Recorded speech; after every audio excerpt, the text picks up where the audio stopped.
Good afternoon, I'm Vashan Brown with the Midday News. A special welcome if you're watching on onespotmedia.com. The man who was listed as a person of interest in the disappearance of UWI student Jasmine Dean is now in custody. This was disclosed by Acting Deputy Commissioner in charge of crime, Fitz Bailey.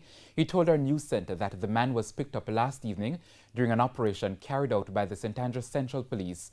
ACP Bailey says arrangements are now being made to question the individual. Jasmine, who is visually impaired, went missing on February 27 after leaving classes at the UWI Mona. She was last seen entering a taxi. ACP Bailey says the police high command is using all the tools at its disposal to find her. The Health Ministry has signaled that it will not be rushing to purchase rapid test kits despite calls to use new methods to speed up the diagnosis of coronavirus cases. Health Minister Dr. Christopher Tufton says his ministry will have to await approval from the World Health Organization before it can proceed in this direction. He says the ministry is proceeding cautiously. Manufacturers to say they have this late-breaking rapid test kit that can turn around a test result within an hour or 2 hours. We have been very cautious, the clinicians, as it relates to these kits. The truth of the matter is that every time you have an outbreak of this kind, somebody approach you and tell you that they have a rapid test kit. We have said that we will only use a kit of that kind if it gets the sanctioning of the World Health Organization. Dr. Tufton, who was speaking in Parliament yesterday, added that rapid test kits are not compatible with existing procedures to handle suspected cases of coronavirus in Jamaica. It is not because of a lack of resources. You've heard the Minister of Finance and the Prime Minister speak. If we need to, and it is available, we will get it. This government is very concerned that we deal with this thing quickly. But the method right now, the protocol right now, is to quarantine, then isolate, then test, as persons move from asymptomatic to becoming symptomatic. Cough and sneezing to a tissue or napkin, then dispose in the garbage immediately. That's one bit of advice to contain the spread of COVID-19. But what of garbage collectors and so-called pickers at disposal sites who may then interact with that contaminated garbage? Well, the National Solid Waste Management Authority, NSWMA, is seeking to limit any spread through this medium. This is where garbage, including from persons quarantined due to COVID-19, goes. Disposal sites across the country. It's of great concern to the NSWMA as although pickers, that is, persons who search the garbage for valuables, should not be there, they are scavenging through infected garbage. NSWMA Executive Director Audley Gordon addressed this group at the retirement dump in St. James. He explained that sick persons use tissues, masks, and other items that may be contaminated with the coronavirus. When they finish with it, they throw it in the garbage. That virus can live for hours. So when it arrives at the landfill, there's a good chance that it arrives here well, alive and well, and can cause people to be infected. But why not just enforce the law, which bars pickers from disposal sites altogether? Mr. Gordon says for these hustlers, it's the only way of earning. And so for now, the focus is the COVID-19 fight. Importantly, they must buy into the national message, and we are going to work with them. We're going to stay on message. We're going to make sure that notwithstanding the fact, as you hear they say it's not work, they do this hustle, that when them a hustle, them not jeopardize the fight or cause any slowing down of the national effort in the process against this coronavirus. As for NSWMA workers, they have been promised more resources to protect themselves. While he was addressing workers at the retirement dump, Mr. Gordon said the measures will apply to workers at other facilities. So I urge you to keep going. We'll make available to you all the hand sanitizers that you need. I know that I saw activity at the gate when I came in.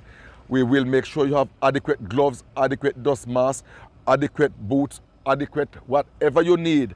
We have to try and find it during this time, because if you are not around to help, then it will be no good. We have to protect you first so that you can be here to help others. The retirement visit is part of an educational thrust for NSWMA workers and affiliates. Regular sanitization procedures and work-from-home measures have also been put in place at NSWMA offices to protect staff members.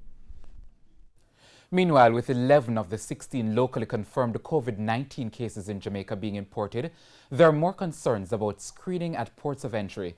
The imported cases all came through the island's airports, with transmission from patient 1 to 5 others. So is enough being done at this point of entry to protect Jamaicans? Transport Minister Robert Montague says yes. He addressed the concerns during a tour of the Norman Manley International Airport in Kingston on Thursday. We have the latest bit of equipment, a scanner, thermometer, to do that. So everybody that is arriving in both our international airports are automatically scanned. At Boscobel, we actually use the hand scanner, but at the other international airports, we don't need to. In addition to the general scanning thermometer, he says workers are now better prepared to deal with any health or sanitization issue that may arise. Since the coronavirus pandemic, arrivals at the Norman Manley International Airport and the Sangster International Airport have decreased by 20% and 14% respectively. Trouble is brewing between workers and their employers on a construction site in Port St. Catherine. It stems from what the workers view as unfair changes in their working arrangement by management due to the COVID-19 threat. More in this report from TVJ's Dwayne Anderson.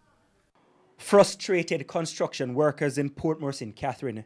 They're working to expand a business process outsourcing BPO building in the Portmore Town Centre. They have been contracted to the project for 18 months. During this time, they say they've been underpaid. Every time we talk about give us a top up on our pay, they pay with $2,000 a day. So we show them the minimum wage, they don't want to listen to us. We tell our laser officer, him worse. And all they will tell you is that if you don't want to do it, go home. But subpar pay is just half the story.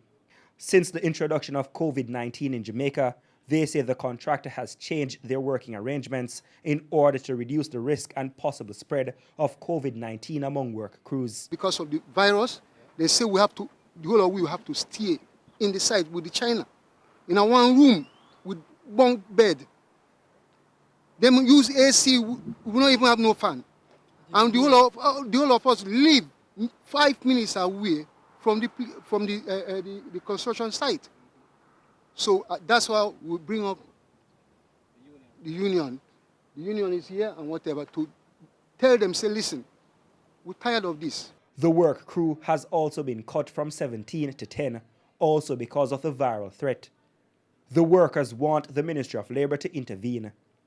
A member of the political directorate in Portmore said he has intervened on the workers' behalf. So I spoke to the management and told them that they should look within the welfare of the workers to ensure that no worker is displaced. Dwayne Anderson, TVJ News. And we take a break on the Midday News, but we'll be right back. Please stay with us.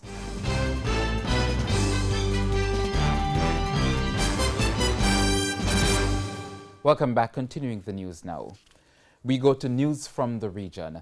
A state of emergency has been imposed in Haiti after the country recorded its first 2 cases of COVID-19 yesterday. All ports, airports and borders were closed at midnight, though they will remain open for goods traffic. Schools, universities and industrial parks have also been closed. As of today, a curfew will be in effect from 8 p.m. until 5 a.m. Now back on the local scene. 3 of the 4 directors of Symbiota Investment Limited, which traded as Carousel and Extranet Limited, appeared before the St. Andrew Parish Court this morning. The defendants, Livingston Hines, Minette Lawrence and her husband Lowell Lawrence, appeared in court on charges of conspiracy to breach the Telecommunications Act. A 4th person is to be charged on Monday. They had their bail extended until July 11. The accused were charged yesterday following a ruling by the Director of Public Prosecutions, DPP. A mother is weeping this afternoon after her son drowned in the Rio Cobra in St. Catherine yesterday. The mother, who is a nurse, said she had to go to work, leaving her son at home. Now schools have been ordered closed due to the threat of the coronavirus. Jesus, help me, God. Help me, Jesus. Help me, God. A mother in mourning after learning that her 13-year-old son, Joshua Gordon, drowned. Joshua was a student at the St. Jago High School in St. Catherine. Thursday morning, Stacy and young Gordon left Joshua at home for work. All schools were ordered closed by the government to contain the spread of the COVID-19 virus. I can't take him with me to work, and because school is out and the virus is going around, I leave him prior to coming back from work, both me and my husband.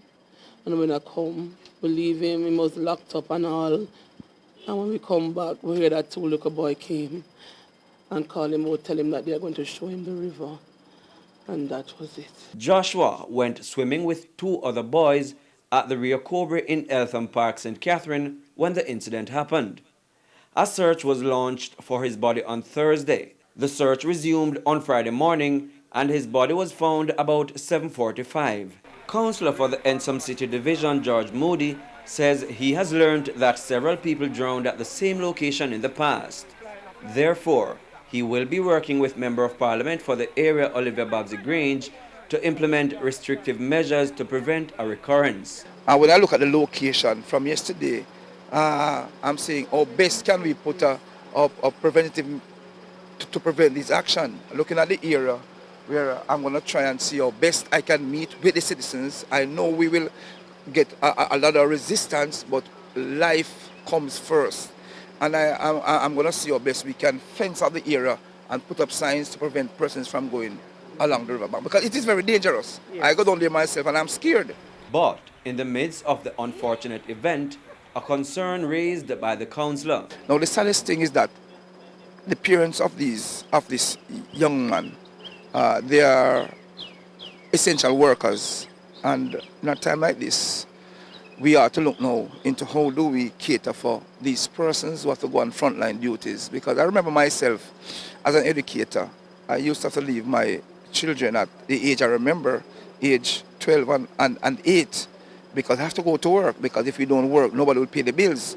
So in situations like these, we need to assess and look and see how best we can assist these individuals. Prince Moore, TVJ News.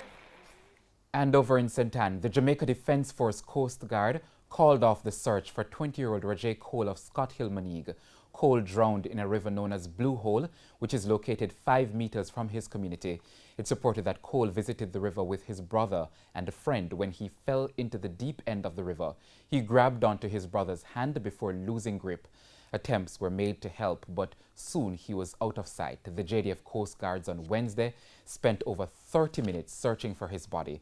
Sources told TVJ News that after diving 65 feet deep, the Coast Guards decided to call off the search and await nature to take its course.